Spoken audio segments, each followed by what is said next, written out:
ఈ మధ్య విశాఖలో అయితే ఎండలు విపరీతంగా మండిపోతున్నాయి. ఈ ఎండలకి తట్టుకోలేక జనాలు డీమార్ట్లకు పరుగులు తీస్తున్నారు. డీమార్ట్లో పనున్నా లేకపోయినా కొనకపోయినా జనాలు ఏసీ కోసం వచ్చేస్తున్నారు.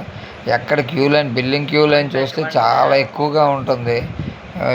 ఏసీ కోసం జనాలు విపరీతంగా వస్తున్నారు. మీరు కూడా డీమార్ట్కి వెళ్తే ఒక కామెంట్ పెట్టండి. మీ దగ్గరలో డీమార్ట్ పేరేటో రాయండి. ఇక్కడైతే డీమార్ట్ గోపాలపట్నం దగ్గర ఉండే డీమార్ట్ ఇది.